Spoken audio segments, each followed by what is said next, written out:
बाली बलिया से चाही हे हमारे राजा जी।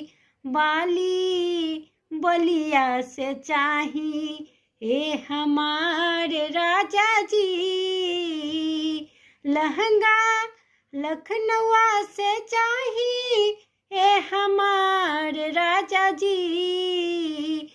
लहंगा लखनऊ से चाही हे हमारे राजा जी। सरिया बनारस से चाही हे हमारे राजा जी। सरिया बनारस से चाही हे हमारे राजा जी। बाली बलिया से चाही हे हमारे राजा जी।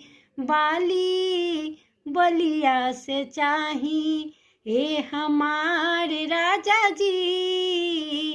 कंगन पटना से चाहिए हमारे राजा जी। कंगन पटना से चाहिए हमारे राजा जी। बाली बलिया से चाही हे हमारे राजा जी। बाली बलिया से चाही हे हमारे राजा जी। बाली बलिया से चाही हे हमारे राजा जी।